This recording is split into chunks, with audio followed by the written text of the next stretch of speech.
โอ้โอ้โอ้ห้อยห้อยหยุด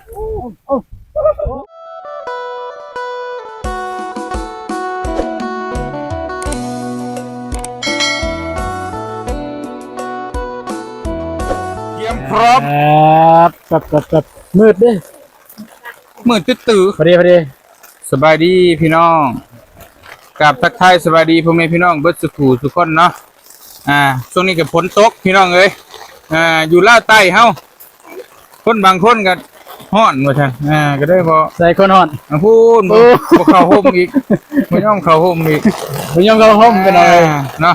เข้ามาดิเข้ามาเด้อทักทายสบายดีโอ้ยไม่บ่มาอยู่นํกันดีแต่บ่เตียงชื่อนี่มาท่านเนาะพี่น้องเอ้ยกำลังเฮ็ดกระตูบให้พ่อเฒ่าน้องสาลี่นอนเฝ้าไม้พี่น้องนี่เนาะก็เฮ็ดทันได้แล้วคนก็มาทดสอบก่อนนี่ก็เปิดช่องให้น้องตูนชาแนลเด้อพี่น้องเด้อมาโพอยู่ช่องน้องตูนมื้อนี้โตพี่น้องคักเจียวเจียวเจียวได้โมเมนต์เจียวได้โอ้ยพี่น้องนี่เนาะฝนมาละบาดนี้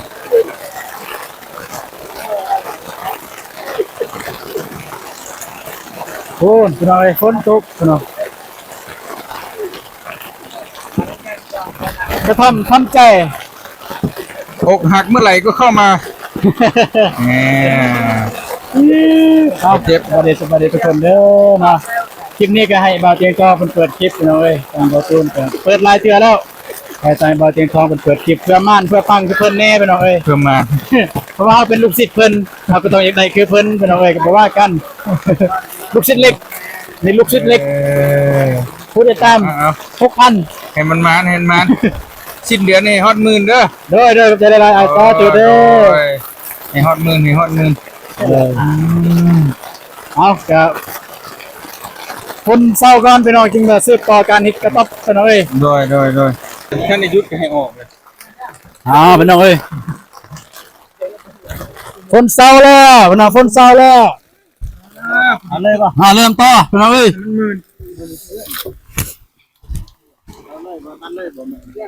กระต๊อบทำใจยังไม่แล้วเทียบ่าวเตียงทองบุเลยฝนมาแดดมาบ่สนบ่วุ่นบ่วายได้เลยไม่กับตันเลยครับฝนมาอีกแล้วพี่น้องเอ้ยฝนตกแล้วบ่าวเตียงทองจัดการเลยฝนเศร้าปุ๊บเฮ็ดปั๊บสมคักแค่เนาะต้นพี่น้องเอ้ยผู้เข้มทหาร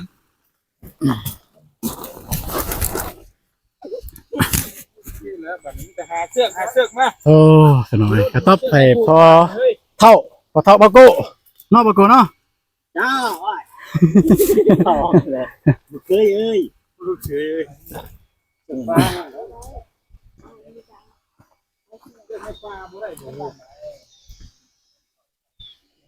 เนาะพี่น้องเนาะก็คือมาทีมงานเฮากันมาเฮ็ดกระต๊อบให้ทางพ่อตู้ก็คือพ่อเฒ่าของน้องซาลีพี่น้องเนาะก็ยานว่าบ่เฮ็ดก็สิมีคนมาลักไม้พี่น้องเอ้ยก็ยานว่าบ่แม่นว่ามีคนมาลักเด้อพี่น้องเด้อยานว่าแบบเฮาก็บ่ฮู้ใจคนดอกพี่น้องเนาะบ่ว่าแต่ใจไผดอกบ่ฮู้ดอกกันดีกว่าแก่เพิ่นว่าเนาะไม้ก็อยากไล่เติบพี่น้องเดี๋ยวสิพาไปเบิ่งไม้มีไม้ยังแน่พี่น้องสำหรับไม้น้องซาลีอันนี้เป็นไม้ที่ทางสร้างเพิ่นเลื่อยแต่ตอนนั้นแหละไม้แต่อยู่ที่ดินนี่เลยไม้อันนี้มันจะคุณภาพบ่อยากได้พี่น้องเนาะมันถ้าใส่เฮ็ดเป็นถ้าสมมุติว่าเฮ็ดเฮือนบ่ตูนคิดว่าบ่เกิน2 ปีหรือ3 ปีพังเบิดไม้พวกนี้พี่น้องเนาะไม้ที่คุณภาพก็คือไม้แต่ไม้นี้พี่น้องไม้เสานี่ทางทำงานเฮาก็ไปซื้อเอานำอยู่ชาวบ้านเมื่อวานนี้มีอยู่6 ต้นนะพี่น้องมีอยู่6 ต้นต้นละ400,000พี่น้องเพิ่นขายอันนี้ก็คือไม้ของน้องสลีเองแม่ที่อยู่เฮือนแต่ว่ามันจะคุณภาพก็บ่ได้คือกันพี่น้องเนาะเพราะว่าไม้อันนี้เนื่องจากว่าเพราะว่ามันแห้งจังซี่บ่ตูนก็บ่ว่าไม้อีหยังแต่ว่าเนื่องจากว่า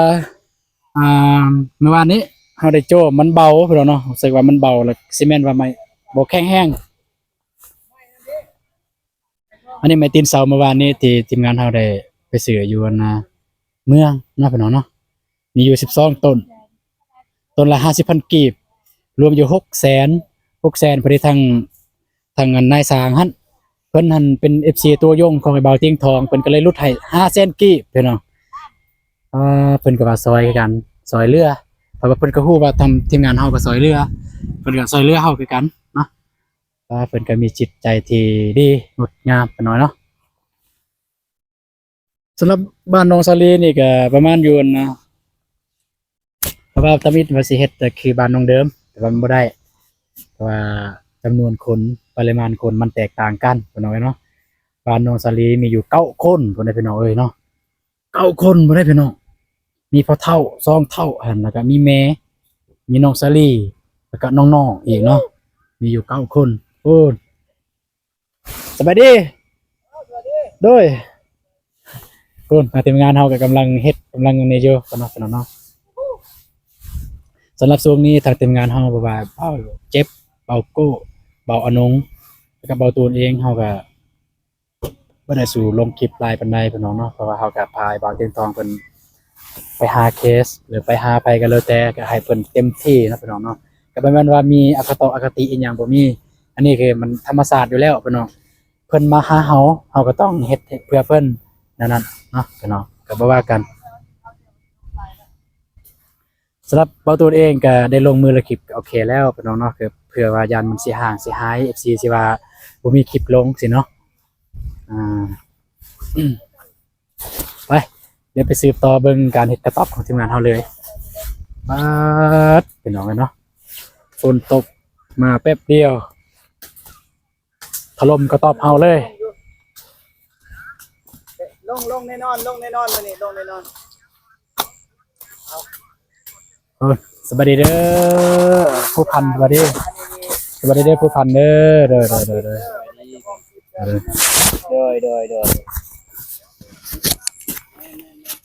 อธิบายนิดนึงนะ บรรยายนิดนึงนะอันนี้คือนักบรรยายของทีมเราใต้เฮา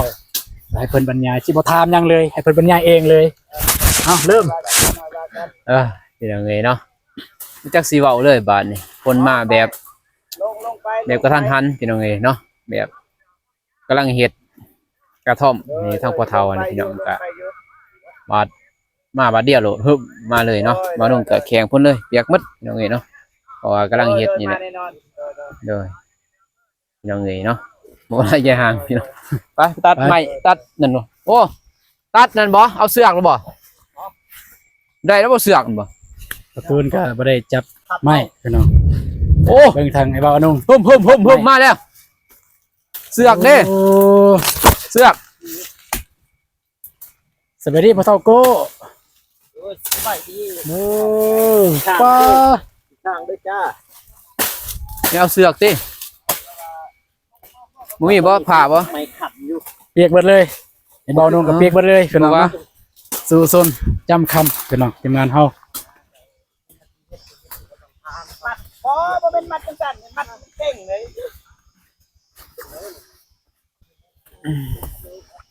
เออเปียกบ่ได้เป็นนี่เปียกมาบ่เปียกวะ ซุ่มพอดีซุ่ม เบิ่ง พอดีใส่สบู่นี่ได้เลย อาบเลย ซุ่มๆอาบเลย โดย งานไม่บ่ มันนอนแล้วสบายดีนี่ เอ้ย มันต้องกินหมูโคตรนะมันหายใจบ่ เพราะอยากให้มันเวลากลางคืนนั่นแหละ กระตอบน้องสาลี มันหามัน บ่เฮ็ดประมาณนี้นะประมาณนี้มันก็ได้แล้วนี่ซ้ำนี่มันสิหันใจบ่ได้เด้พอเฒ่านี่ ก็มีวะ มันก็มีเสือกลางอีกบัดนี้ ปกติในเฮา ดึงเสือกลางมาพี่ ได้ ดึงเสือกลางมา เสือก เด้เสือกนำบะโกะ เขาใหญ่นี่ เฮ็ดอีหลีเด้เฒ่าเอ้ย บะโกะทักทายพุ่นนะในเท่านะ โอ้ย แล้วนี่ก็ได้ ได้อยู่บ่เสือกได้หรือบ่เบิ่งนั่นพุกแล้วบ่ นั่นอยู่ครบเต็มเลย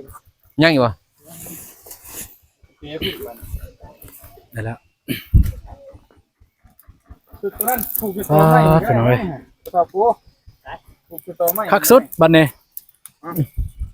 คักสุดบัดนี้ ผูกดึงอยู่ตัวไม้เห็นก็ได้แล้ว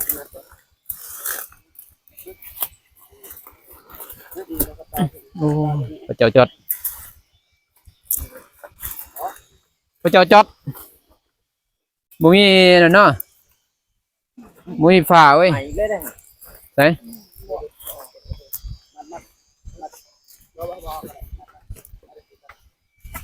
ได้อยู่บ่บ่บันโกเอ้า มาได้หันฝน โอ้ของ เอาเร่งมาแล้ว ตัวนั้นแห้งได้ท่าน ฝนมาแล้วพี่น้องเอ้ย จะไล่ได้ ตัวนั้นเหมือนของปลอม โอเคแล้วมัดเลยผูกที่นี่ก็ได้ผูกที่โตนี่ก็ได้โอเคแล้วฮะ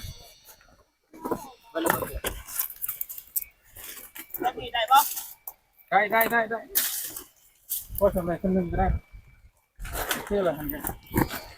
โอเค เรียบร้อย ย่างไปพุ่น โอเคพอ ตัวมือซ้ำซื้ออย่างเดียว เรียบร้อย งามพอดีเลยพี่น้องเลย ปาดไปดู เข้มทหาร ฝนมาแล้ว ตีนเขาเนาะดำคิรีตีน รถอันชิลงยากกันเลย มื่นแล้วบ่นี้มิตรว่าเจ้าเอารถลงกันก็ได้ไปเดี๋ยวจะเอารถลง บอกโกเฮ็ดให้พอเท่าอย่างละเอียดพี่น้องไปเอาโก ได้อยู่เบ้ยดิกระโดดไปพุ่นบัดบ่จ้ะ บ่นะบ่เฮ็ดนะ กระโดดไปพุ่นจ้ะ ยังว่า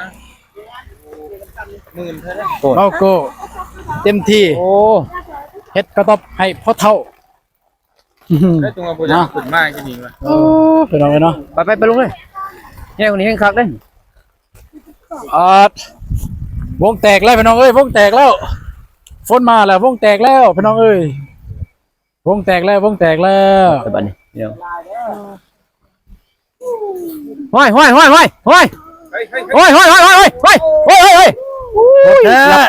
โอ้ยเนาะหวานเสียวแท้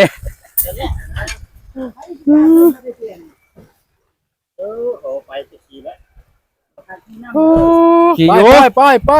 ยันอยู่วะ เมื่อฝนตกแล้ว ซ้ำนี่ก็ย่าน ก่อน โดยสบายดีเด้อที่ประสบผลวันนี้เราอยู่ทางประเทศหรือไทยก็ขอสวัสดีสบายดีเด้อ โอเค จะได้มื้อนี้เมื่อยเปล่า บ่ปานใด ทำแล้วเมื่อ โดย ฝนตก โดย ไปเมื่อยังเนี่ยเบิ่งยังมักนัด โดย มันนัดแต่มื้อนั้นตีนี่ บ่เอาไม่นั่ง โอ้ เราอยู่โซน โอเคเอา โอ้โอ้ห้อยหยุดโอ้โห อดเกินพี่น้องเอ้ย แม่จะขี่ล้อ โอ้ยหวาดเสียวแท้ มาก็จอง โอ้ย อดเกิน รถเบาเตียงเพิ่นพี่น้องเอ้ยเนาะมื่นฝนตกแห้งพี่น้องเอ้ยเนาะเอ้าคลิปนี้ก็บ่น้องก็จบเพียงนี้ก่อนพี่น้องเอ้ยเนาะนี่ ขอโทษพี่น้องเอ้ยมันตูดเลยรถไอเตียงตูดจำพุ่นเลยเสียงฮอดหัวพุ่นเลย พี่น้องพอดีแล้วเนาะ คันบ่คานี่คุ้มนี่ไปเลยเด้เนาะ ก็สิต่ออีกพี่นั่นแหละ ไปเลยคันบ่คาคุ้มนี่ หน่อยเนาะ เอ เดิน อ ทางกลับก่อนบัดนี้พอดีเรียบร้อยพี่น้องเอ้ยเนาะคลิปนี้ก็บ่น้องก็ขอจบเพียงนี้ก่อนพี่น้องเอ้ยเนาะก็เรียบร้อยกระท่อมของพ่อเฒ่าเพิ่นพี่น้องเอ้ยเนาะ สุนีขอให้กินทานกินทานจงมีแต่ความสุขความเจริญเด้อปรารถนาสิ่งใด ตีนมันบ่ปิ้นเลยพี่น้องเอ้ยเนาะ จะได้ความไกลจะมีขอให้หังให้มีขอให้รับให้รวยเฮงปังตลอดสัปดาห์ปีพบกันใหม่คลิปหน้าพี่น้อง ทุกคนสำหรับ ไปแล้ว ที่ดินน้องซาลีคืออย่างที่เห็นพี่น้องเอ้ยเนาะรายละเอียดก็อย่าลืมเข้าไปเบิ่งทุกซ่องของทำงานลาวใต้หรือของบ่าวทิ้งทองเนาะ อะไรป้าตัวนู้น เพราะทำลืมนะเมื่อกี้นี่ป้าขอโทษลืมจะค่อยได้เพราะตัวเขาเอาเชือกถูกจองที่โตไว้ดิมีเชือก ต้องดึงไว้ เนาะ อ่า ครับประมาณ ไปพี่น้อง ฝนตก ไปล่ะไปเมื่อเด้อโอเคเด้อนั่นเด้อ ประมาณคือคนใต้บ่ได้ดอกใส่หน่อยได้บ่ขี่หน่อยฮะ เอาคุณเอา ขึ้นเลยบ่ เอาคุณเอา มากินเอาปันกันนะ บ่ขึ้นเลยบ่โอ้ไปล้างก่อนเด้อบ่ได้ แบ่งกันโอเคไป รถเปื้อนนะ ทุกคนไป ไป ได้บ่ พี่น้องเอ้ยรถไอ้บ่าวทิ้งทองบุคักเปื้อนเบิดรถเปื้อนเด้อไอเด้อ โอเคผมเป็นยัง โอ้ยได้ พี่น้องเอ้ย ฝากก่อนเด้อ ไหนบ้างน้ำเปื้อนเลย เปื้อนพี่น้องเนาะไอ้ยังนี่มันขาบ่าวเจ็บ กินได้ออกได้บุญหมดได้ ไปทางหน้าก่อนไปเดินทางเลย ยังอยู่รถนี่ไม่เนาะ ไปสามก็เปิดไฟให้ไอ้นงปิดคลิปก่อน ไอ้น้องปิดแล้ว ครับคลิปเฮาสวัสดีไอ้นงเด้อปิดคลิปให้น้องแน่เปิดคลิปในแมนไอ้บ่าวเตียง2เปิดแล้วเมื่อกี้นี่เปิดคลิปในไอ้บ่าวเตียงเปิดคลิปสำหรับคลิปน้องแล้วปิดในไอปิด ว้าเ เด้อ มาครับแค่พี่น้อง แล้วให้บ่าวเจ็บปิดบ่ โดยนะบ่เป็นหยังโดย เด้อไอ้บ่าวนงปิด ก็บ่เข้าใจหลายเด้อ FC คานเนาะที่เข้ามาเบิ่งมาส้มคลิปทีมงานเล่าไต้เนาะพี่น้องเอ้ยขอให้ FC และผู้ใหญ่ใจบุญทุกท่านที่เข้ามาเบิ่งมาส้มคลิปทั้งสองเบาตูน Channel เนาะขอให้ท่านผู้ใหญ่ใจบุญและ FC ทุกท่านจงมีแต่ความสุขความเจริญเด้อปรารถนาสิ่งใดขอให้ได้สิ่งนั้นดังสมปรารถนาความเจ็บจะได้ความไข้จะมีขอให้มีขอให้ร่ำให้รวยเฮงๆปังๆตลอดชาติตลอดปีอย่าเจ็บอย่าจนพี่น้องเอ้ยเนาะพบกันใหม่คลิปหน้านี่ขอกล่าวคำว่าสบายดี โอ้ยก็จะได้หลายเด้อไปเดินทางต่อ